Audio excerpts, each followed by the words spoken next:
Olá pessoal, boa noite a todos que já se encontram aqui no nosso chat, no nosso fórum. Boa noite, grande amigos, Monsenhor Salvatore, André CP que já tá querendo o Vale Pão de Queijo em Minas Gerais. Que beleza, muito bom. Ah, quero um pouquinho também, mande um pra mim, viu? Mas vamos lá, aqui o que me foi proposto, né, nesse checklist FGV foi pegar 10 temas quentes, que são temas que não são normalmente cobrados nas provas pela Fundação Getúlio Vargas. Eu tentei colocar algumas coisas aqui de Direito Tributário 1 e de Direito Tributário 2 nos termos em que foi definido pelo edital, né, porque no edital de Direito Tributário 2, na prática, é uma prova de legislação tributária nacional, né, são normas editadas pela União, mas que não são só federais. Federais são aquelas normas que valem só para a União, né? São normas aplicáveis aos estados e ao DF na cobrança do ICMS primordialmente. Seja bem-vindo aqui. Cê faz o quê? Ronaldo Divino, boa noite. Jonathan, sejam todos bem-vindos. Como o nosso tempo é curto, né? Urge que comecemos a trabalhar. Então, de cara aqui, primeiro ponto de importância, imunidade. Eu coloquei aqui IPTU por conta da emenda à Constituição que trouxe uma novidade quanto à IPTU, e as bancas gostam de novidade, né? Relativa à imunidade religiosa dos templos de qualquer culto. A gente sabe que essa imunidade, obviamente, abrange o IPTU incidente sobre o templo, mas um problema prático para os templos é que muitos deles não têm o terreno, nem tem o prédio no qual vai funcionar a instituição religiosa. Aí alugam para particular. Como o particular é proprietário, o particular é que é o sujeito passivo do IPTU e o particular não é imune. Então todos os municípios corretamente cobravam IPTU nesse caso. Vou cobrar IPTU do proprietário. Só que na prática no Brasil é tradicional nos contratos de locação colocar que o locatário tem que pagar. E aí o templo tinha que pagar. Quando ela alegava imunidade, se dizia: amigo, você não é o contribuinte. Mas vocês têm que lembrar, né, que as convenções de particulares não mudam a definição legal do sujeito passivo. Não muda quem é o devedor.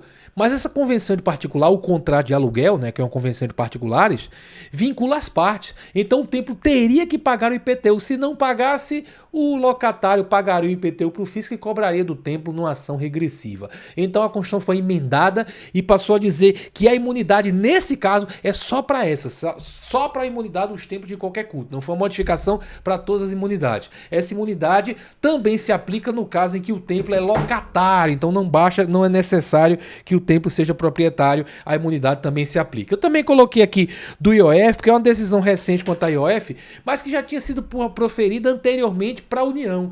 Agora ela foi proferida para as entidades da linha C, né? Tempos de qualquer culto não, né? Mas vai valer para eles também, né?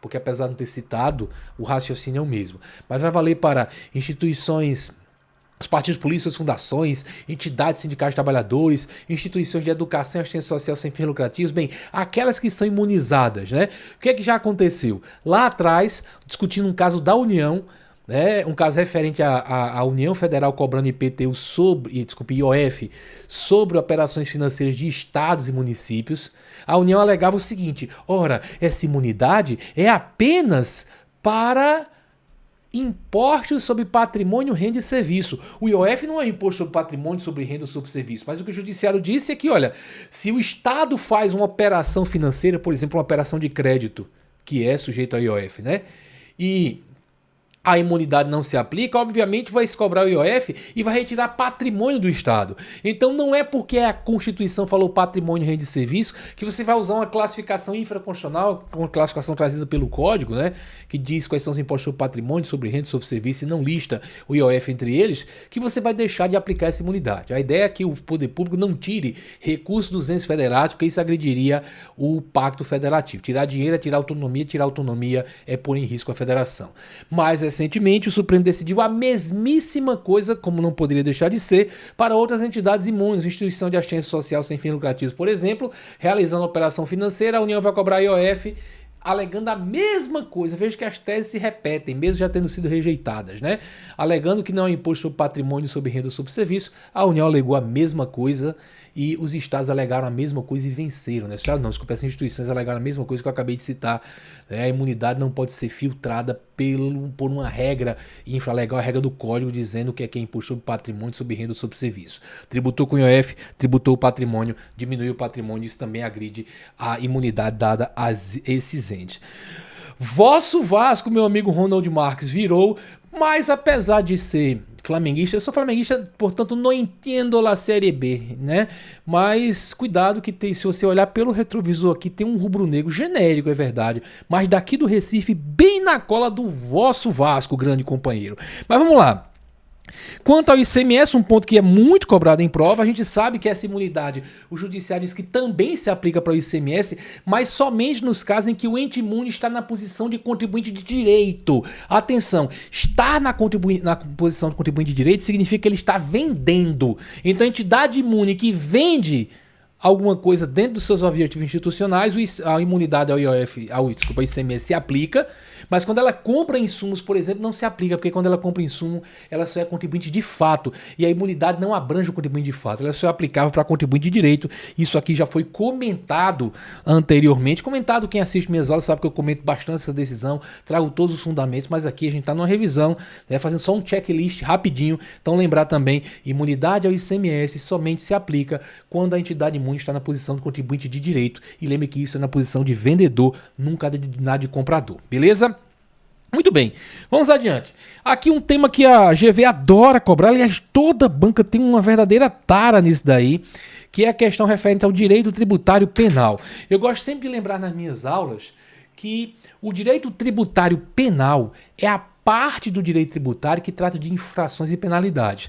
Isso não é direito penal. Direito penal tipifica condutas como crimes, contravenções, pune essas condutas com prisão, detenção e reclusão no caso de crimes, né? Prisão simples no caso de contravenções. Mas vejam, isso é direito penal. Direito tributário penal não vai tipificar nenhuma conduta como ilícito penal. Direito tributário penal vai trazer ilícitos tributários punidos com punições de natureza administrativa tributária, principalmente a multa, mas não é a única punição, né? Tem a submissão a regimes especiais de fiscalização, pena de perdimento em alguns casos, mas é bom lembrar que não tipifica como crime, por conseguinte a punição nunca vai ser colocar o cara atrás das grades. Mas apesar de ser uma coisa diferente, existem pelo menos duas influências claras do direito penal sobre o direito tributário penal. Quais são essas influências? Basicamente duas que estão aqui listadas como indúbio pro réu, na dúvida de decidir favoravelmente a pessoa que está sendo acusada. Então você vai interpretar a legislação tributária que dispõe sobre infrações e penalidades.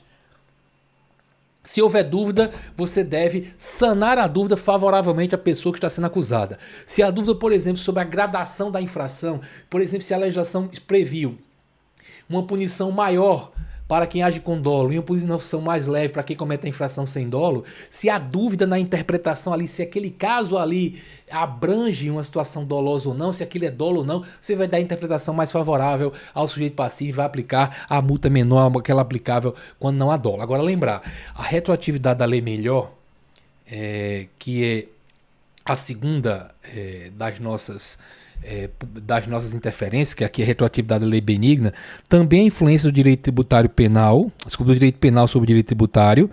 A lógica é que se a lei editada, ela é uma lei nova, por exemplo, em direito penal, se uma lei diz que algo não é mais crime, é porque a sociedade entende que não faz sentido tirar aquela pessoa da convivência social com a pena.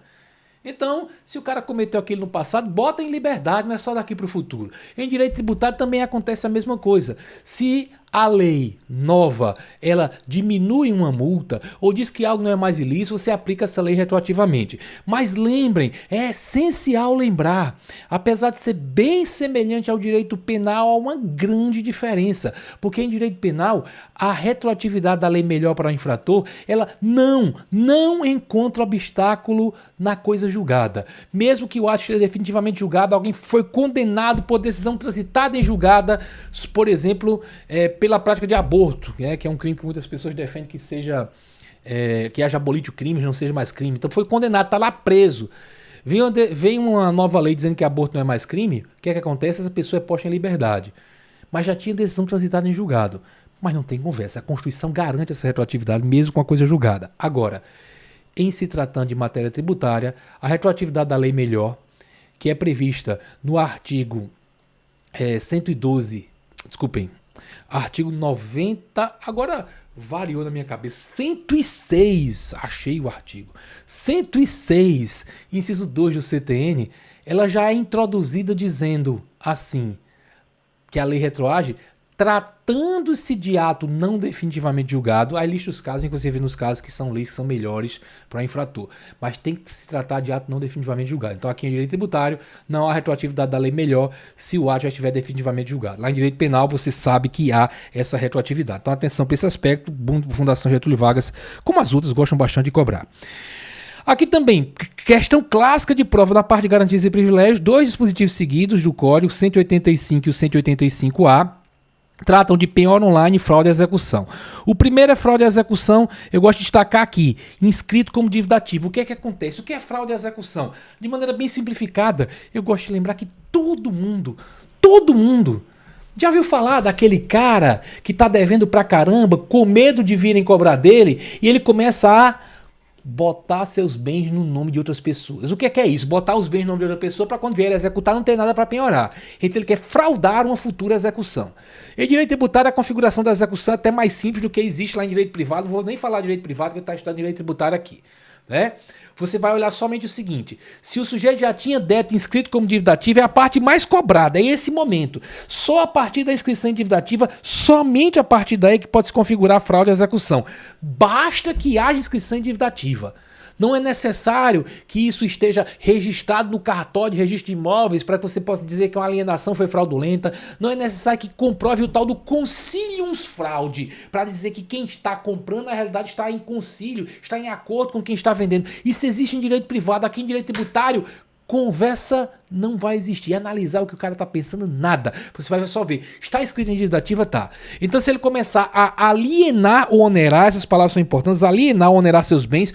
Alienar todo mundo sabe, vender, por exemplo. Onerar é dar como garantia, fica com ônus, o bem fica hipotecado, por exemplo. Se ele faz isso e já está inscrito, já tem um crédito tributário inscrito em dívida ativa, antigamente era inscrito em dívida ativa em fase de execução. A lei mudou, já é inscrito em dívida ativa. A consequência é que essa alienação vai ser considerada fraudulenta. Na prática, isso vai possibilitar o Estado cobrar, penhorar esse bem mesmo estando na mão de outro. Quem comprou se ferra, que se comprou em fraude à execução. Então considerem fraude à execução, salvo, obviamente, se essa alienação, vou dizer como se cobra em prova de maneira mais técnica ou como se cobra de maneira literal. De maneira mais técnica, colocam se essa alienação levou o sujeito à insolvência. O que é levar à insolvência? Colocou o vendedor numa situação que ele não tem mais condição de pagar o crédito tributário. Ou seja, usando o que diz a lei, que é o que mais aparece na prova, quando ele fizer essa alienação depois do crédito estar inscrito em dívida ativa, a banca tem que dizer isso, tá? Sem ter reservado bens ou rendas suficientes à total extinção do crédito. Se a dívida é de 50 mil, ele reservou lá um CDB de 60 mil, está garantido, isso é do Estado, ninguém pega. Ninguém faz isso, eu sei. Mas se ele faz isso, se a banca diz que ele fez, obviamente não é fraude à execução. Você pode vender seu patrimônio, onerar seu patrimônio e você garantiu que tem dinheiro suficiente para pagar o crédito, tá? Essa é a parte de fraude à execução.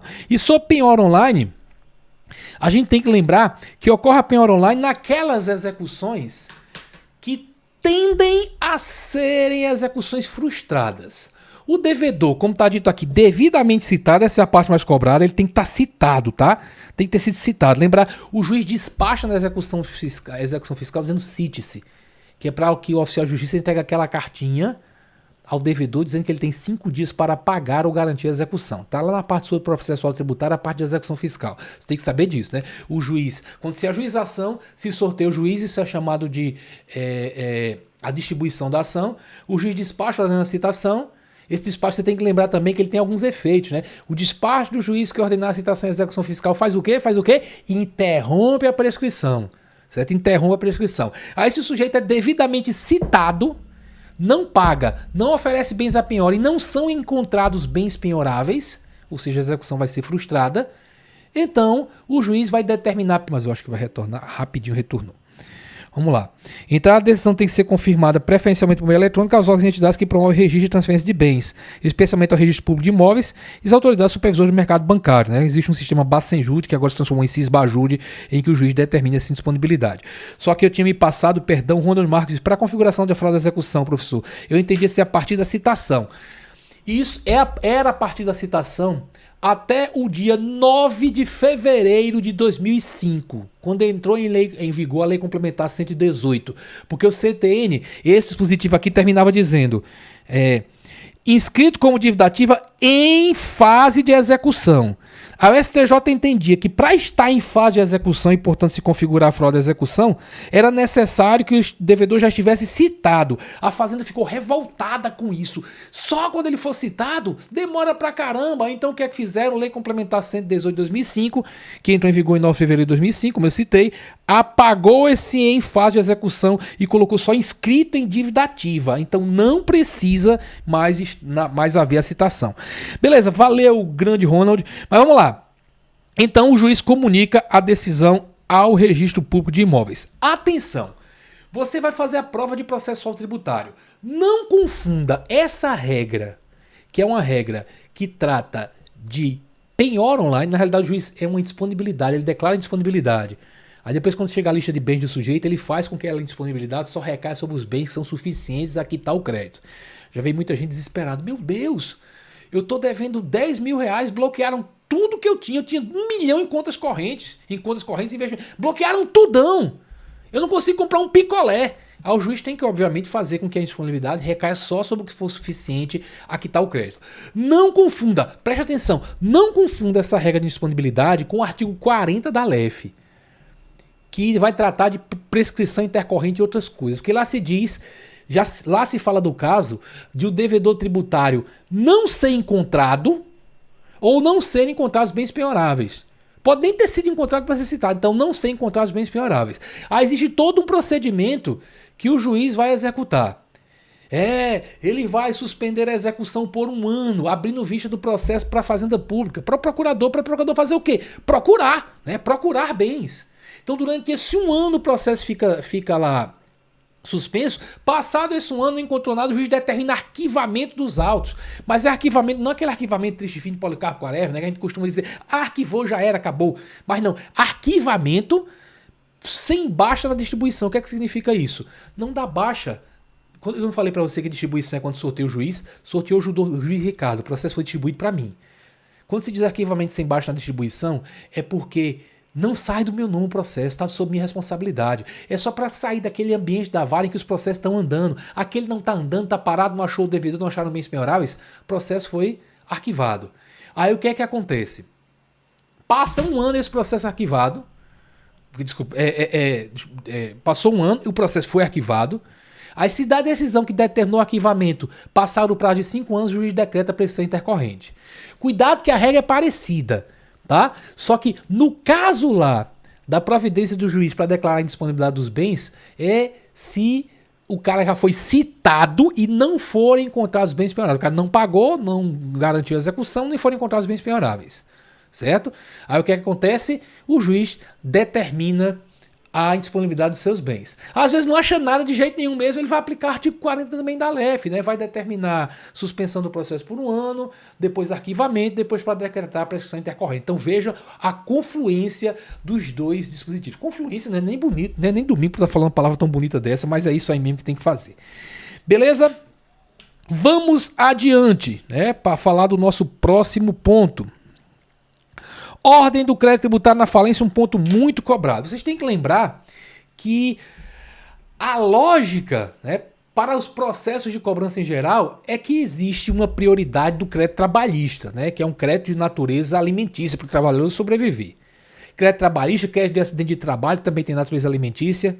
Aí, historicamente, quem vinha na segunda colocação era o crédito tributário. Certo? Só que na falência fizeram uma mudança, só na falência. Olha para o parágrafo 1 do artigo 186. Então vem trabalhista e acidentário lá em cima. E lembrar que o código fala que na falência o crédito trabalhista pode ter os limites e condições estabelecidos em lei. Aí a lei 11.101, meu amigo Ronald, essa lei 11.101 entrou exatamente em vigor no mesmo dia da Lei Complementar 118, 9 de fevereiro de 2005. Essa lei disse que o crédito trabalhista só tem preferência sobre o crédito tributário até 100 e 150 salários mínimos por credor. Porque a lógica é que quando o empregado tem uma fortuna a receber, isso perde a natureza alimentícia. Não há quem coma tanto, certo? Então até 150 salários mínimos por credor. O crédito acidentário não tem esse limite. Então, primeira colocação, esses dois aí empatados. Na segunda, vem o crédito com garantia real, que é aquele crédito que foi dado um bem como garantia. Por exemplo, tem um bem hipotecado. Imóveis, navios e aviões são hipotecados. Ou penhor, né? O bem foi empenhado, também é uma garantia real. Alienação fiduciária em garantia. Bem, não vamos estudar esses institutos aqui não, mas a gente tem que saber que crédito com garantia real até o limite de valor do bem gravado. O que é que significa isso? Se a garantia real é um imóvel e o débito que o cara tem é de 250 mil, está hipotecado o imóvel para o Banco do Brasil recebe antes do fisco, mas só até o que o imóvel conseguia gerar na alienação. Se foi a asta pública, né, foi leiloado e foi vendido por 200 mil, o Banco do Brasil vai receber 200 mil. O crédito dele é 250. Os outros 50 vão lá para baixo. Vão lá para a vala comum dos créditos quirografários. Tá? Então, crédito com garantia real prefere ao crédito tributário só até o limite de valor do bem gravado. Depois vem o crédito tributário. Mas lembrem que tem uma parte que é paga por fora, que não entra nem nesse concurso de credores, que é o crédito extraconcursal, que tem esse nome justamente por estar fora do concurso, não do concurso que vocês vão fazer dia 9, mas do concurso de credores, certo? Senão não estava falando aqui se estivesse fora do concurso. Então, esse crédito extraconcursal é pago por fora, pago à vista. Crédito extraconcursal é simplesmente porque surgiu depois da decretação da falência. Os débitos novos vão sendo pagos para não virar bola de neve. E o que tiver no patrimônio da empresa quando se faz a arrecadação dos bens do falido? Esses bens que estão no patrimônio da empresa, estou explicando rápido aqui, mas é bom lembrar qual é a lógica. Quando se decreta falência, o juiz faz a arrecadação dos bens do falido. Os professores de direito empresarial gostam de fazer esse gesto, que é o juiz pegando todo o patrimônio da empresa, não sai nada, tá tudo dominado. Velhinho esse tudo dominado, né? Então, como é que vai funcionar? Só sai agora naquela ordem que está na lei, como o juiz vai determinar. Mas quando ele faz isso, às vezes está ali no meio, estava lá no acervo da empresa, um bem que não lhe pertence, que tem que entregar importância passiva e restituição. Então devolve para o dono. Então, antes de tudo, importância passiva e restituição, créditos extraconcursais. Aí vem os concursais. Trabalhista e acidentário, em primeiro lugar, com o crédito trabalhista preferindo até 150 salários mínimos por credor. Segundo lugar, crédito com garantia real até o limite de valor do bem gravado. Terceiro lugar, crédito tributário, com observação.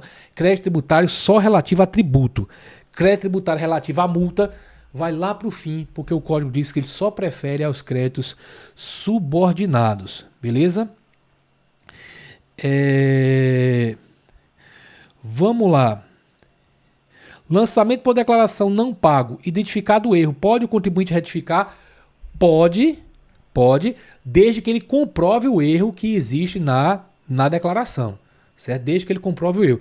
Tem até um ponto que eu coloquei no meu livro que eu vi da experiência prática e depois até no STJ, o STJ decidiu usando o meu livro, né? Que foi um sujeito que tinha feito uma declaração de imposto de renda, pessoa física, não é lançamento por declaração, mas se aplica essa mesma regra porque tem uma declaração na sistemática, se aplica por analogia, né? O cara fez uma declaração simplificada, quando era melhor para ele fazer a completa. Ele achou que era videogame. Olhou lá, primeira vez que eu vou fazer, tem completa e simplificada, vou fazer simples, né? Vou no nível mais simples, que eu não sei fazer a completa. E aí ele tinha um monte de despesa colocada na declaração completa, para deduzir, para ter restituição. Não colocou, deu imposto a pagar. Depois que ele fez isso, o pessoal disse, você tá maluco, pô, essa declaração tinha que ser no formulário completo, faça a retificadora. Não retificou. O que aconteceu? Ele foi para a justiça, porque a Receita não deixava retificar.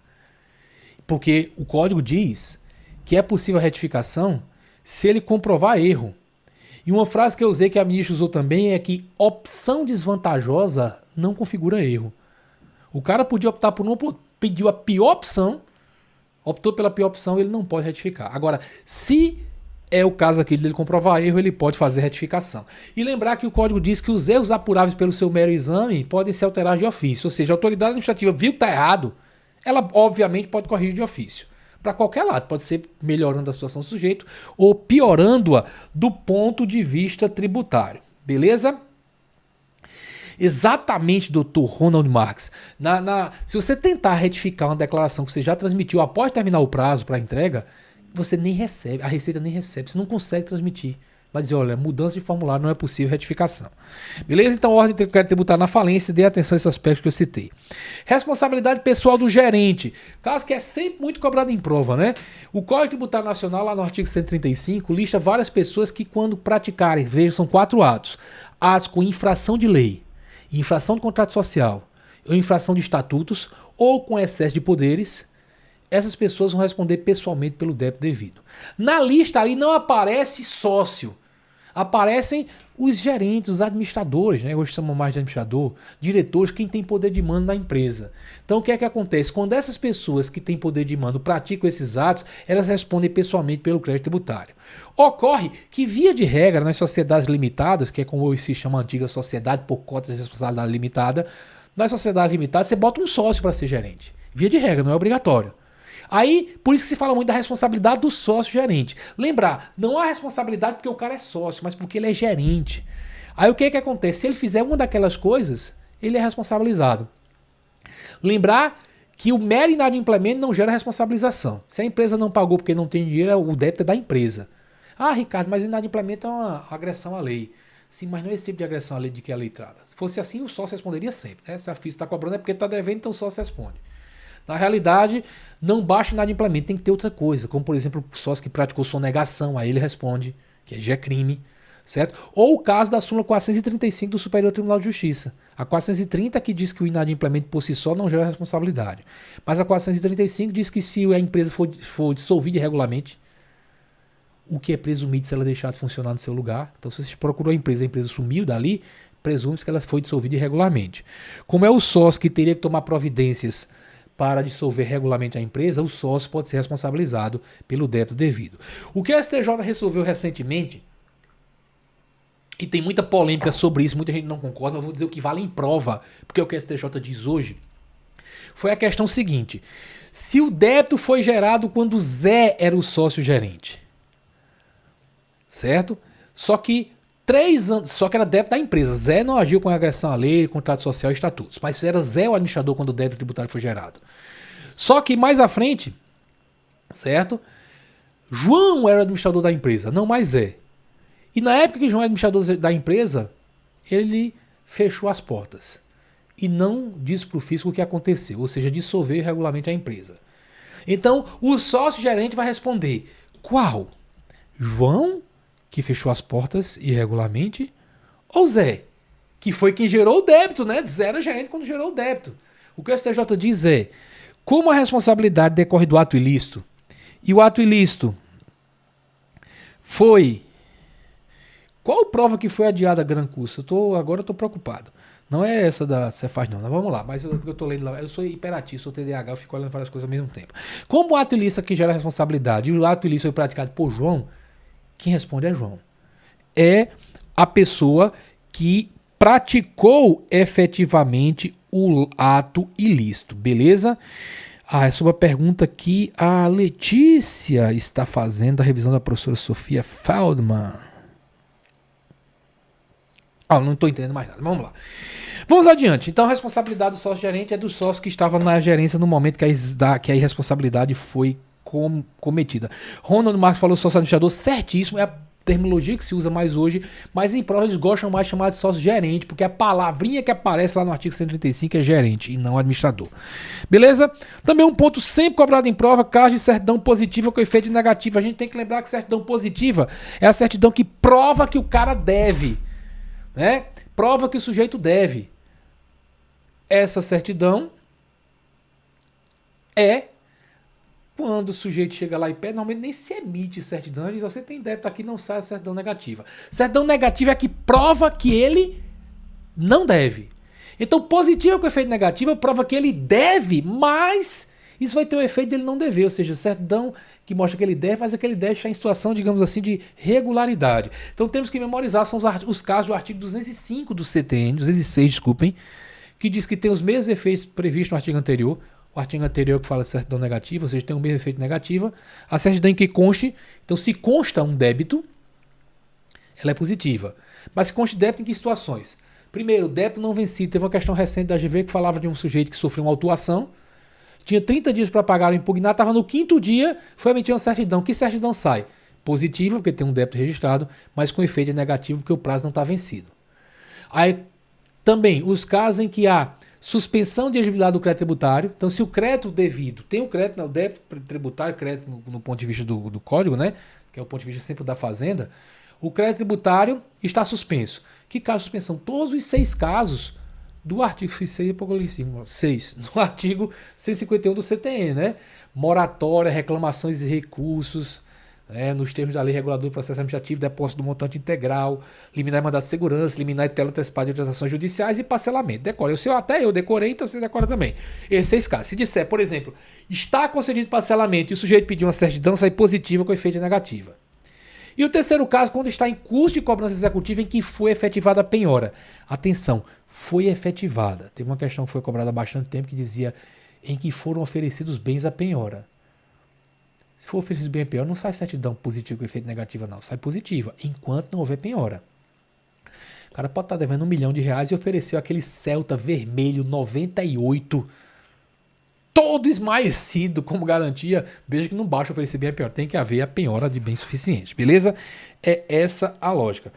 Aqui o Ronald pergunta, estará suspensa a exigibilidade? Bem, então, se tiver suspensa a exigibilidade por qualquer desses casos aqui, a certidão sai positiva, mas com efeitos de certidão negativa. E não confundir nenhuma certidão dessa com a CDA, que é uma certidão que prova que o cara deve, é título executivo para a Fazenda ajuizar a ação de execução fiscal, como você estuda lá em processual tributário, né?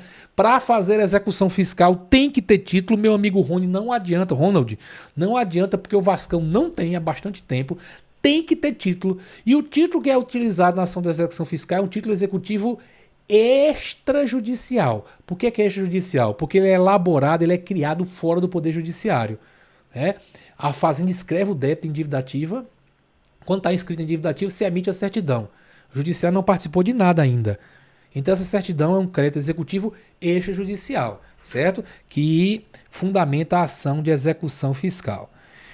A Fazenda é uma mãe, às vezes é uma mãe ingrata, sabe? Porque ela tem muita vantagem processual. Muita vantagem processual. Se você já estudou lá a lei da medida cautelar fiscal, possibilitando a Fazenda obter indisponibilidade de bens em várias situações, né? A relação processual é meio desigualada mesmo. Tem gente que diz que é uma mãe...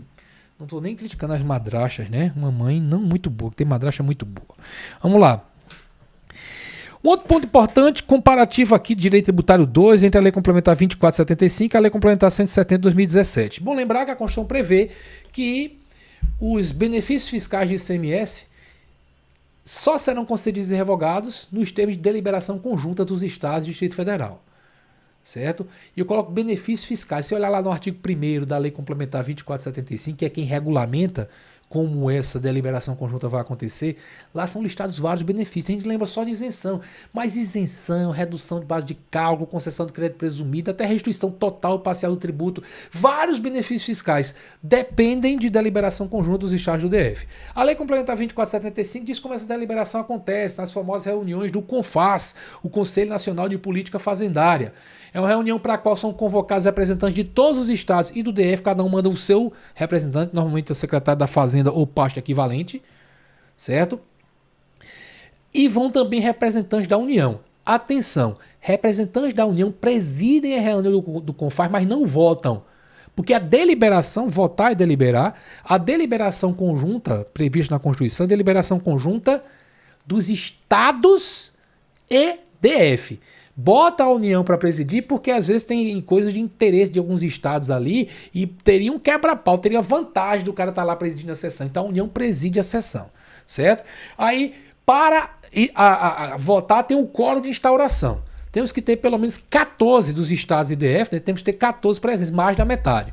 Como nós temos 26 estados e o DF, 27, então tem que ter maioria, tem que ter 14. Só que estando presente 14, quando for 14 para votar, tem que ganhar por 14-0, porque a aprovação tem que ser por unanimidade dos estados presentes, né? A aprovação por unanimidade dos estados presentes. Então, depois disso, em 10 dias se publica o resultado da reunião e depois da publicação, os governadores têm 15 dias para deliberarem se aprovam ou não a concessão do benefício. Que o governador às vezes olha lá para o secretário, what the fuck is isso? Você aprovou esta... Né? O governador tem como derrubar ainda. Basta ele editar um decreto dizendo que não ratifica. Tem que obter aprovação, ratificação de todos os governadores. Aí não é da maioria não, de todos.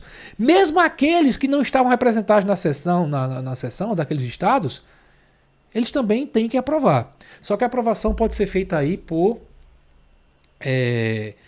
decurso de prazo. Se o governador silencia, ele aprovou. É o quem cala consente. Se nos 15 dias ele não se manifestou, ele aprovou. Mas tem que ter aprovação tácita ou expressa de cada um dos governadores. Certo? Muito bem. Vamos adiante para que a gente tome cuidado com o seguinte. Lei Complementar 160. O que é que a Lei de Complementar 160 trouxe ao mundo? O que é que acontece? Vários estados concediam benefícios fiscais sem CONFAS. Quando o pessoal ia para a justiça, o Supremo quase sempre declarava que o benefício era inconstitucional. Se a Constituição exige CONFAS e foi dado sem CONFAS, paciência, vai haver a inconstitucionalidade. Eu digo quase sempre porque tem uma decisão que eu cito no meu livro, passou a ser cobrada mais recentemente, eu já cito há muito tempo, que foi aquele caso lá, salvo engano, foi o Paraná, que deu isenção de ICMS para os templos de qualquer culto quando eles adquirem energia elétrica, gás natural, serviço de comunicação. Tem diz, mas isso é imunidade. Não é imunidade. Foi até perguntado na prova isso, tá? Não é imunidade. Porque lembra que a imunidade ao ICMS só se aplica quando a entidade imune compra. Quando ela vende, ela está na posição de contribuinte de direito. Nesse caso aí eu estou falando do templo de qualquer culto comprando energia elétrica, adquirindo serviço de comunicação, gás natural, certo? Então nesse caso não tem imunidade. O Paraná, portanto, deu isenção. Quando chegou a ação direta de constitucionalidade no Supremo, o Supremo disse, olha, essa regra do CONFAS ela existe para evitar a guerra fiscal. Que um Estado dê um benefício para atrair as empresas para o seu território. As igrejas não funcionam assim. As igrejas não vão sair de Santa Catarina para o Paraná para pegar um benefício fiscal, deixar seus fiéis lá em Santa Catarina. Não vão fazer isso. Certo? Então não há potencialidade de gerar guerra fiscal. Então, nesse caso, o Supremo foi o único que eu conheço e que ele considerou constitucional um benefício de ICMS sem aprovação no CONFAS. Certo? Mas o que é que acontece? Como eu falei, vários benefícios foram concedidos inconstitucionalmente sem CONFAS. E, se foi considerado inconstitucionalmente, o Supremo declara inconstitucional, é a sequência dos fatos, o benefício deixa de existir e o fisco vai cobrar o benefício, vai cobrar o tributo dos anos que o cara passou sem pagar até a decisão do Supremo. Isso geraria um caos. Várias empresas poderiam quebrar cobrando os últimos 5 anos, né, fugir embora daquele estado, ia gerar um caos, alegaram os estados. Então eles fizeram um acordo, disseram, olha, vamos conceder remissão, vamos perdoar esses débitos dos benefícios concedidos sem CONFAS. Só que não é fácil obter unanimidade. Basta aquele governador do partido político inimigo do seu que quer conceder o benefício fiscal, ou daquele estado que está revoltado porque você tirou empregos de lá quando concedeu o benefício. Basta um dizer não, que não tem benefício fiscal. Então foi o que eles fizeram, editar a Lei Complementar 160 de 2017 para baixar o sarrafo, né? Dizer, olha, para resolver essa bomba do passado, resolver a bomba como? Reinstituir os benefícios e perdoar os débitos passados. Para fazer isso, tem que ser de uma maneira um pouquinho mais fácil, certo? Então disseram, olha, colocaram, o convênio a que se refere ao artigo 1º dessa lei complementar, da 160 de 2017, poderá ser aprovado e ratificado com voto favorável no mínimo. Isso aqui é para restituir os benefícios fiscais anteriores e conceder remissão. Então, aprovação por unanimidade. Veja, não é mais unanimidade. 2/3 das unidades federadas, portanto, 18 unidades federadas, tendo pelo menos 1/3 das unidades federadas integrantes de cada uma das 5 regiões. Né? Então, um mecanismo mais fácil. E, nesse caso, como é para resolver um problema que já existe, não precisa observar as regras referentes à renúncia de receitas constante da LRF. Tá aqui, são afastadas as restrições decorrentes da aplicação do artigo 14 da Lei de Responsabilidade Fiscal. Certo? Então, muito importante essa diferenciação aqui. Lembrar também, quanto a essa a história de CONFAS, que houve uma discussão sobre a lei do Distrito Federal, a lei orgânica do DF, na realidade, que previa que o convênio que concede benefício fiscal para ser aprovado, para entrar em vigor, também teria que ser aprovado pela Câmara Legislativa do DF. Isso não está previsto na Lei Complementar 2475. E aí a gente tem que lembrar do direito constitucional e do direito administrativo. A jurisprudência do Supremo é no sentido de que que é inconstitucional você exigir que convênios celebrados pelo Poder Executivo eles precisem ser aprovados pelo Parlamento ou pelo Tribunal de Contas para poder entrar em vigor. Isso seria interferência no Poder Executivo, agressão à separação de poderes, com a atividade típica do Executivo firmar seus convênios. Agora, nesse caso, o convênio de ICMS é um convênio com estatura muito mais alta, previsto diretamente na Constituição para a concessão de benefício fiscal. E aí a gente tem que lembrar que o artigo 150, parágrafo 6 da Constituição Federal, ele fala que qualquer... Aí vem uma lista de benefícios fiscais. Eu simplifico como qualquer benefício fiscal. Lá se fala isenção, subsídio, concessão do crédito presumido, redução de base de cálculo, anistia. Bem, qualquer benefício fiscal só pode ser concedido por lei específica. Aí explica o que é lei específica. Aí no fim fala, ressalvado, sem prejuízo, melhor dizendo, do disposto no artigo 150, parágrafo 2º, 12G, que é a regra do CONFAS. Raciocina comigo. Para ter benefício tem que ter lei e isso acontece sem prejuízo da regra do CONFAS. Quando eu digo sem prejuízo de uma coisa sem prejuízo da outra, é porque as duas têm que ser cumpridas. Uma não prejudica a outra. Não é a existência de lei que vai liberar do CONFAS. Também não é a existência do CONFAS que vai liberar de lei. Então o Supremo disse, tem que haver aprovação no parlamento. É constitucional a lei orgânica do DF. Diz que isso, inclusive, tem a ver com o controle que tem que ter o povo, né, que o parlamento são os representantes do povo, ao menos na teoria, sobre a atividade financeira, né, sobre concessão de benefícios fiscais. Beleza? Então, atenção para esse aspecto. Esse caso você me perguntou, Trip, sobre um incidente de desconsideração da personalidade jurídica.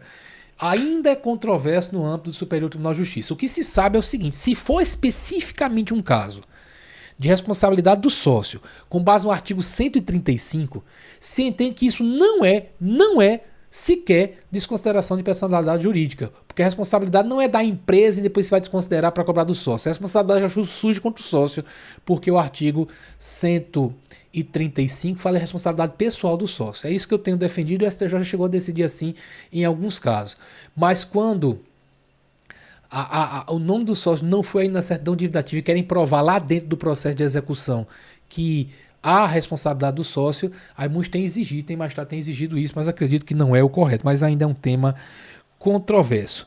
Obrigado, Marcos Arashiro, por estar nesse esforço aí, dentro do busão, assistindo aula. Rapaz, eu não conseguia fazer nada dentro de busão, indo para a escola, tentando estudar, às vezes, para uma prova, eu fico zonzo só de pensar nisso, né? Mas parabéns, é isso aí mesmo. Eu lembro que em época que eu estava para concurso público, eu deixava para marcar minhas consultas todas para essa época, né? Porque como eu sou hiperativo e ansioso, o tempo que eu ficava lá esperando pelo meu momento, você fica lá, será que eu sou o próximo? Então, eu não gostava nem de perguntar qual era o próximo. Eu ficava naquela ansiedade, eu acho que eu sou o próximo. Aí lia, eu tenho que terminar isso aqui, terminava aquilo, dava uma respirada, entendia aí. Não fui eu, lia de novo. Então eu tinha uma produtividade altíssima fazendo essas coisas. Mas não vá atrás disso não, porque quem é TDAH é meio doido para estudar. Mas vamos lá. Vamos adiante. Um outro tema importante, Lei Complementar 192. Lei Complementar 192 veio para finalmente conferir efetividade há uma previsão que está na Constituição desde a emenda 33 de 2001, né, que é a incidência monofásica do ICMS sobre combustíveis definidos em lei complementar. Aliás, tem um detalhezinho importante, tá, que eu quero que vocês prestem atenção. Esse artigo 155, parágrafo 2º, 12H, certo? Prevê que uma lei complementar que só vem em 2022... certo? Mais de 20 anos após a edição da emenda, defina quais são os combustíveis e lubrificantes sujeitos à incidência monofásica do ICMS. Ocorre que a lei, quando veio, só falou em combustíveis, tá? Então a medida está para ser implementada só para combustíveis, ok? Então o que acontece? Pelo que diz a Constituição, deveria vir uma lei complementar listando quais são os combustíveis lubrificantes que estão sujeitos à incidência monofásica do ICMS. A Constituição fala incidência em etapa única. Como é a incidência em etapa única? E aí, falando por você que estuda ICMS, eu posso falar com mais tranquilidade para você tomar o cuidado de saber que é parecido com substituição tributária, mas é diferente. Porque o que acontece? Na substituição tributária, você tem aqui, por exemplo, a Ambev com uma fábrica que vende para as distribuidoras, que vendem para os bares, restaurantes, supermercados, que vendem para os consumidores. Aí você diz, Ambev, você vai pagar antecipadamente. Você vai pagar o seu ICMS quando você vender, que não é no antecipado, você já teria que pagar mesmo, e vai pagar antecipadamente o ICMS que seria devido mais à frente, que vai ser devido quando a distribuidora vender, e o ICMS vai ser devido quando o bar vender ao consumidor. Então você paga o ICMS 1, que é o seu, o 2 da distribuidora e o 3 do bar. Tudo antecipado. Perfeito? Então a substituição tributária para frente, porque as pessoas que estão à sua frente vão ser substituídas por você. Faz aquele cálculo previsto na Lei Complementar 87, se recolhe antecipado e lembrar que o Supremo diz atualmente que se mais na frente o bar vender por um valor menor do que o que foi presumido, porque a cobrar antecipado você tem que adivinhar por quanto vai ser vendido, se vendeu por menos, há direito à restituição. Na tributação monofásica, você também cobra tudo da... Vamos supor que fosse monofásica para essas bebidas. Você cobraria da Ambev. Mas só o dela porque não há incidência nas outras etapas. Veja, na substituição existem várias incidências e quem está no começo da cadeia produtiva, na substituição tributária para frente, cobra tudo, paga tudo. Então está antecipando, está substituindo as outras pessoas. No regime monofásico, não há incidência nas outras etapas, só incide na primeira. Então você não está pagando antecipado o que deveria a distribuidora e o bar, porque não tem o que deve a distribuidora e o bar. Certo? Então cobra tudo de uma vez só. Então previram isso para combustíveis e colocaram na Constituição que nesse caso, quando a lei diz que esses combustíveis estão sujeitos à incidência monofásica, certo? Não se aplica aquela imunidade do artigo 155, parágrafo 2º, 10b, que é aquela que diz que não há incidência quando se mandar para outro estado combustíveis, petróleo e combustível líquidos e lubrificantes deles derivados, líquidos e gasóleos deles derivados e energia elétrica, quando sai para outro estado. Vejam que se você fosse aplicar a imunidade, não teria como fazer tributação monofásica. Se eu cobro tudo já na saída, só nessa fase aqui de saída, como é que eu poderia cobrar justamente se essa fase fosse imune? Então, para os combustíveis lubrificantes derivados de petróleo que estão listados aqui, na realidade aqui só lista combustíveis, né? Mas com combustíveis listados aqui, não se aplica aquela imunidade quando vai para outro estado. Se sai o gasolina do Rio para São Paulo, já se cobra tudo nessa etapa, mesmo sendo uma etapa que era imune antes disso. Certo? Só que aí se dá a destinação do ICMS previsto no acordo feito em 88, né? Que se dizia, olha, quando é combustível derivado de petróleo, o ICMS tem que ficar no destino. Cobra-se tudo no Rio, mas se manda para o estado de destino. Veja, ponto importante. A Constituição só previu que a lei diria quais seriam os combustíveis lubrificantes que estariam sujeitos à incidência monofásica do ICMS. A lei fez isso, disse quais são, mas a lei fez algumas cositas mais. E em alguns pontos até operou inconstitucionalidade. Mas atenção, apesar de para mim ser notória, pelo menos uma das inconstitucionalidades aqui, o Supremo deve declarar, em prova, você tem que usar o princípio da presunção de constitucionalidade. Enquanto o Supremo não disser que é inconstitucional, você continua dizendo que é constitucional. Por quê? A lei, além de dizer quais são os combustíveis, ela trouxe um artigo 3º falando das alíquotas e disse, claro, em consonância com o que disse o Supremo, que as alíquotas serão definidas mediante deliberação dos estados de DF no CONFAS. Então, no CONFAS, por que é no CONFAS colocaram? Porque elas têm que ser uniformes em todo o território nacional, tem que ser iguais. Pode ser diferente por produto. Então, a alíquota da gasolina vai ser igual no Brasil todo, mas pode ser diferente da alíquota do álcool. Não é só para os derivados de petróleo, não, tá? A tributação monofásica pode ser para todos. Mas vamos lá, a alíquota da gasolina pode ser uma, a do diesel outra. Mas a alíquota da gasolina é igual no Brasil todo, do diesel é igual no Brasil todo, certo? É essa a lógica. Então, como é para ser igual, não podia ser o Estado para definir. Tinha que ser um órgão nacional. Tinha 2 lugares para botar. Ou botava no Senado, que cada estado tem 3 representantes, todos representados igualmente, ou botava no CONFAS, preferiram definir que era o CONFAS. Agora, além disso, colocou-se que essas alíquotas seriam específicas ou ad rem. Terminologia que já existia antigamente, mas não era muito usada. Agora a gente tem que usar específico ou ad rem por unidade de medida lotada. Como é que é isso? Não é alíquota um percentual sobre o valor. O percentual sobre o valor é ad valorem, que significa exatamente isso, o percentual sobre o valor. Não é de 10%, 15%, 20%. É alíquota em reais por litro. Poderia ser reais por metros cúbicos, mas reais por unidade de medida. Que é uma alíquota. Por que o governo quis isso? Forçar que fosse ad rem. Porque essa alíquota, ela vai fazer com que o ICMS fique fixo, independentemente do preço. Se o litro do combustível subir pra caramba, isso não tem importância nenhuma, porque a alíquota é em reais por litro, não um percentual do valor. Agora também, se diminuir pra caramba, vai ficar alto o ICMS, porque ela não vai variar de acordo com o valor, certo? Qual é a inconstitucionalidade? A Constituição diz quase isso. Por que não diz isso? A Constituição diz que as alíquotas vão ser definidas no CONFAS, serão uniformes em todo o território nacional, podendo ser diferentes por produto, mas diz que as alíquotas podem ser específicas ou ad valorem. Está dizendo que o CONFAS está dando poder ao CONFAS. É o CONFAS que vai decidir se são específicos ou ad valorem. A Constituição disse isso. Só que a lei complementar tirou essa autonomia que a Constituição deu, dizendo que as alíquotas serão específicas. Serão ad valorem. Obrigado, Patrícia, pelo elogio. Feliz demais com o elogio. Exagerado, mas muito obrigado, fico feliz. Fernando disse que emprestou meu livro para alguém, não lembra a quem, não devolveram mais. Espero que esteja estudando também, né? Espero que esteja estudando. Não para passar de você no concurso, mas espero que esteja estudando, que eu tenho uma felicidade quando as pessoas usam meu livro como material de estudo. Obrigado demais mesmo. Agora devolvo o livro, que se estiver assistindo também, devolvo o livro da Fernanda. E lembrar, Fernanda, tem prescrição para isso também, viu? Se você não for atrás, pode dizer depois, é meu. E dizer prescrição aquisitiva, prescrever o seu direito de pedir de volta.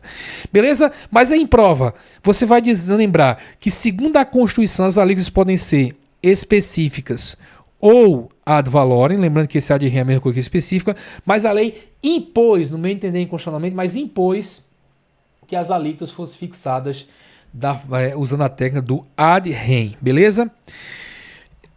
Aqui ficou o tiro responsabilidade do pessoal de gerente, mas não tem nada a ver. Vamos falar aqui da Lei Complementar 194. Nosso nono tema, só me deram 10 temas, vamos lá. Me deram direito a 10 temas, né? Essa Lei Complementar 194, dentre outras coisas, ela faz valer na legislação o que o Supremo tinha decidido para o ICMS do estado de Santa Catarina, né? Aquela discussão antiga. Ora, o ICMS, a Constituição diz pode ser seletivo. A gente sabe que o IPI deve ser seletivo. A Constituição diz que o IPI será seletivo. Seletividade é fazer com que a alíquota varie de acordo com a essencialidade. O que é essencial, tributa com a alíquota mais baixa, porque as pessoas mais pobres consomem todos os seus recursos com bens essenciais. Então, a alíquota baixa. Já o bem supérfluo, que são consumidos em maior quantidade, claro, pelas pessoas de maior capacidade econômica, você coloca alíquotas mais pesadas. A Constituição obriga que a essencialidade exista para IPI, mas torna opcional para ICMS. Alguns estados, alguns não todos, os engraçadinhos, a essencialidade eu faço se quiser. Aí foi o que fizeram. Colocaram a alíquota básica, a alíquota geral para as mercadorias e serviços, mas criaram uma alíquota de algumas mercadorias e serviços mais pesadas, que estão sujeitos à alíquota mais pesada. Quando coloca lá fogos de artifício supérfluo. Eu, como flamenguista, nem acho tanto assim, mas os estados normalmente botam. Ok. Mas colocaram energia elétrica, serviços de comunicação. Energia elétrica é supérfluo? Serviço de comunicação é supérfluo? Claro que não. Mas os estados, eu não sou obrigado a fazer seletividade? Sim. Mas você não pode fazer seletividade ao contrário. Você pode sim deixar de usar seletividade, colocar a alíquota igual para todas as mercadorias e serviços tributáveis pelo ICMS. Mas não pode virar de ponta cabeça seletividade, colocar a alíquota mais pesada para... Aí o Supremo decidiu lá quanto a energia elétrica e combustíveis, modulou os efeitos da decisão até 2023. Mas aí o Congresso Nacional, dentro dessa ideia de baixar o preço do combustível por proposta do Presidente da República, acabou... impondo já de imediato que se considerasse que combustíveis, gás natural, energia elétrica, veja, foi bem além, só tinha falado sobre energia elétrica e comunicação, né? Mas colocou combustíveis, gás natural, comunicações, transporte coletivo, diz que todos esses são considerados bens e serviços essenciais e indispensáveis. Quando eu digo isso, eu estou dizendo, não pode ter alíquota elevada. Não pode ter alíquota elevada maior do que a alíquota geral, porque afinal de contas eu não posso inverter a seletividade, são consideradas essenciais, não pode ter uma alíquota maior. Obrigado demais, Ananda Silva, não tem nada que me deixe mais feliz do que você dizer passei a entender mais a matéria assistindo sua aula. Tem uma coisa mais, quando a pessoa diz eu passei a gostar de tributário, eu gosto tão triste quando ele fala eu odeio tributário, isso é tão lindo esse ramo de direito, é porque nas faculdades muitas vezes o pessoal já entra assim, é um monte de número. Nem é tanto número assim. É um raciocíniozinho um pouquinho mais lógico, né? E muitos não gostam. Mas obrigado demais. Fico feliz demais com esse tipo de depoimento. Mas vamos lá. Então colocaram o artigo 18A do CTN, dizendo que são considerados essenciais e que não pode ser tratados como supérfluo. O que não pode ser tratado como supérfluo? Não pode colocar a alíquota pesada, certo? Nos incisos desse artigo se permite até que você, obviamente, coloca a alíquota mais baixa, dê um desconto nessa alíquota. Pode tributar com a alíquota mais baixa. Também não permite que você aumente todas as alíquotas e depois dê uma redução para que a alíquota fique maior do que estava antes. Não pode. Certo? Então elas têm que ter a mesma alíquota das outras mercadorias e serviços, da alíquota geral, que normalmente é 18%, 19% em alguns estados já, tem estado com 17% ainda, certo? Mas você pode, querendo, colocar uma alíquota mais baixa, certo? Isso aí foi imposto por esta lei, foi a lógica da lei complementar, que fez a alteração da lei Candir. E aqui eu estou colocando CTN porque esse dispositivo do CTN, artigo 18A, não existia. Ele foi inserido no código pela lei complementar número 194, beleza? Então, atenção para esse aspecto. Observação importante, né? Meu tempo é curto, eu fico resumindo, mas eu quero lembrar do seguinte, tá? Quanto à lei complementar 192, anterior ainda. Eu falei para vocês que a emenda constitucional 33 de 2001 previu essa incidência, previu é ótimo, né? Essa incidência monofásica do ICMS sobre combustíveis, combustíveis lubrificantes definidos em lei complementar. A lei complementar falou só dos combustíveis. Ok. Então já está em vigor a sistemática monofásica? Não. Porque, como a gente viu, as alíquotas têm que ser definidas pelo CONFAZ. E o CONFAZ fez um convênio. E nesse convênio ele fez uma gracinha, né? Lamentável o que o CONFAZ fez. Porque houve uma confusão gigante, porque vai ter que ser uniforme em todo o país. Os estados do Acre e do Rio de Janeiro cobravam alíquota pesadíssima, como se fala aqui no Nordeste, a alíquota pra torar, maior do que todo mundo. E eles disseram, pô, se colocar a alíquota única e cair a minha aqui, vou perder o ICMS, somos uma das mercadorias que dá mais arrecadação pra gente. Eu já tinha cantado essa pedra, é capaz dos estados colocarem a alíquota mais pesada. E quando diz que a alíquota vai ser uniforme, isso não significa que vai ser melhor, não. Meu medo é que nivelassem por cima. Qual foi a gracinha do CONFAZ? Ele colocou a mais alta, que era do Acre, criou uma alíquota de valor equivalente a que eu ia cobrar, fez a conversão, né, do de valor para o específico, né? Aí no específico colocou lá um valor por litro que ficou altíssimo. Como isso geraria um aumento de carga tributária no Brasil todo e iria haver uma revolta, claro que iria haver uma revolta, porque naquele momento que se queria reduzir o preço de combustíveis. Então foi o que eles fizeram. Colocaram isso e disseram que os estados poderiam criar um fator de equalização. Como é que seria esse fator de equalização? Na prática, conceder um desconto para voltar para o patamar anterior. Meu Deus, a emenda constitucional lá de 2001, com regulação só agora, previu que a lei seria uniforme em todo o território nacional, igualar para todo mundo. Aí vem um CONFAZ para executar e diz, fica igual para todo mundo, mas todo mundo pode dar um desconto. Aí fica igual ao que estava. O Supremo Tribunal Federal declarou inconstitucional, o convênio foi revogado pelo CONFAZ e a gente está sem ainda aplicação disso aí, porque tem muita coisa a ser resolvida no nosso Conselho Nacional de Política Fazendária. Mas no concurso vocês podem cobrar a lei. Vocês só tem que saber que a lei foi criada, que criou esse mecanismo aí em incidência em etapa única, né? Criou não, implementou, mas essa implementação na prática depende do CONFAZ. E eu chamo a atenção desse aspecto de que tem que ser a alíquota ad rem ou específica, contrariando o que diz a lei. Bem, um outro ponto que está na parte de vocês de legislação tributária, que deram o nome de Direito Tributário 2, certo? É o Simples Nacional. E aí que, quando fala em Simples Nacional, as provas de concurso cobram essencialmente os faturamentos, tem que saber o teto, aqueles 4.206.000 e o subteto, certo? Tem que saber algumas coisas sobre como é que é o processo administrativo, fiscalização conjunta, quando um Estado faz uma autuação do Simples, ele pode cobrar todos os tributos incluídos no Simples. E o ponto mais cobrado disparadamente, anos a fio, desde que existe o Simples Nacional, são os tributos que estão incluídos e os que estão fora da sistemática, né? No Simples Nacional você paga uma guia única, é um recolhimento unificado e centralizado, certo? Que equivale a um percentual que é progressivo sobre sua receita bruta. Claro, quanto mais receita bruta tem, não apenas você paga mais, como você paga com alíquota maior. É um percentual progressivo. Daquele percentual que você paga, um pedacinho é para cada um dos tributos que estão ali. Se diz exatamente o pedacinho, porque esses tributos têm destinações diferentes, né? O pedacinho que é a título de COFINS tem que ir para a Seguridade Social. O pedacinho que é a título de Imposto de Renda tem que ir lá também para os fundos de participação. Lembrando que os fundos de participação são compostos de 50% da arrecadação de Imposto de Renda mais IPI. Aí você sai distribuindo 21,5% para o FPE, 22,5%. Mais 3, né? 25,5 no total para o FPM, 3 para os setores produtivos da região norte, nordeste, centro-oeste. Então, do Simples é aquele pedacinho que é de imposto de renda, certo? Agora, quais são os tributos que estão incluídos no Simples? Todo mundo tem que memorizar. Tem! Mas é fácil, porque tem uma lógica. A lógica é que os tributos que estão incluídos no Simples, ou seja, que você paga naquele recolhimento único, são os tributos que naturalmente incidem sobre sua atividade. Certo? Então você é uma empresa que vende mercadorias. Vai ter ICMS na sua atividade. O ICMS está no Simples. Presta serviço. Vai ter o ISS no fundo dos serviços sujeito a ICMS. Vai ter ISS. Então o ISS está no Simples. Você é uma empresa que é uma indústria. O IPI está no Simples. Agora, para todas as indústrias, comércio, prestador de serviço, para todas elas, todas têm renda. O imposto de renda está no Simples. Todas podem ter lucro.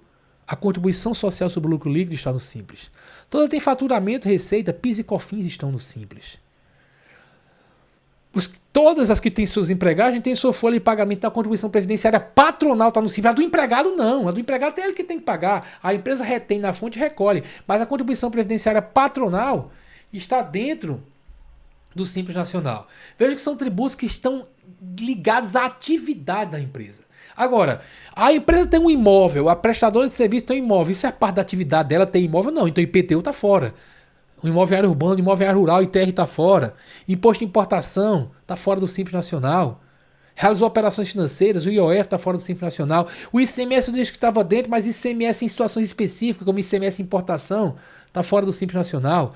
ICMS antecipado, substituição tributária, são situações especiais, estão fora do Simples Nacional. Então tem atenção especial para esses tributos. Eu quero aqui agradecer penhoradamente a vocês que ficaram comigo nessa hora. O tempo que me deram foi só esse, para abordar 10 temas que eu considero temas quentes de cobrança possível e provável na prova da Secretaria da Fazenda do Estado de Minas Gerais. Agradeço a todos aqui presentes que fizeram as perguntas. Obrigado demais pela companhia durante essa noite. Desejo a vocês um sucesso gigantesco. Daqui para lá também acho que a gente vai fazer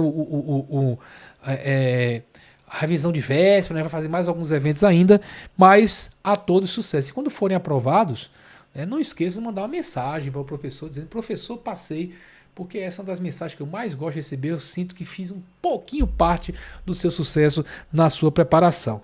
Beleza?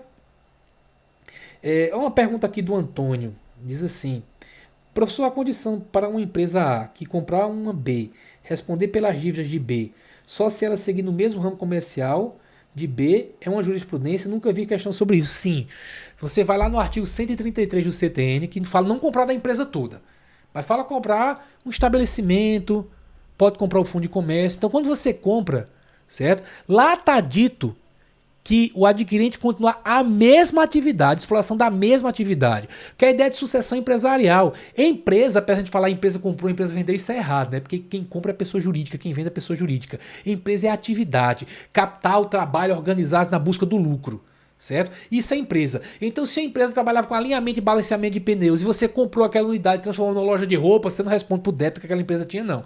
Mas vai continuar alinhamento e balanceamento, é sucessão empresarial. Então responde. Quem comprou responde só se atuar na mesma atividade. Artigo 133 do CTN. Agora, preste atenção. Preste atenção. Lá se diz que quem comprou responde integralmente se quem vendeu encerrou suas atividades. Mas quem comprou responde só subsidiariamente, ou seja, vai cobrar de quem vendeu. Se quem vendeu não pagar, se cobra de quem comprou, então responde só subsidiariamente. Se quem vendeu continuou suas atividades ou suspendeu e reiniciou as atividades em até 6 meses da alienação. Só que aqui é o detalhe que eu quero chamar a atenção. Se você vendeu, eu estou olhando o lado de quem vendeu agora, você vendeu e você continua responsável, salvo se passar mais de 6 meses para poder voltar. Mas se você voltar na mesma ou em outra atividade, você responde. Olha que curioso. Para quem comprou, só responde se continuar a mesma atividade. Para quem vendeu, responde mesmo que volte em outra atividade, afinal de contas aquele cara gerou o débito. Certo? Então, para quem vendeu, se continuar a atividade, claro que responde. E se reiniciar outra atividade dentro de 6 meses, mesmo que seja outra, mesmo que seja a mesma, não importa. Quem vendeu vai responder. Lembra, quem vendeu foi quem gerou o débito, não tem que responder na maioria dos casos. Beleza? É essa a lógica. Beleza, Antônio? Obrigado a todos. Até uma próxima oportunidade. Mande o pão de queijo mesmo, viu? Mande o pão de queijo mesmo, André. Eu adoro pão de queijo. Não é muito bom pra minha dieta, mas adoro pão de queijo. A gente tem que deixar ela de lado, dessa dieta desgraçada de lado, vez por outra. Beleza? Um bom fim de noite a todos. Até outra. Tchau, tchau.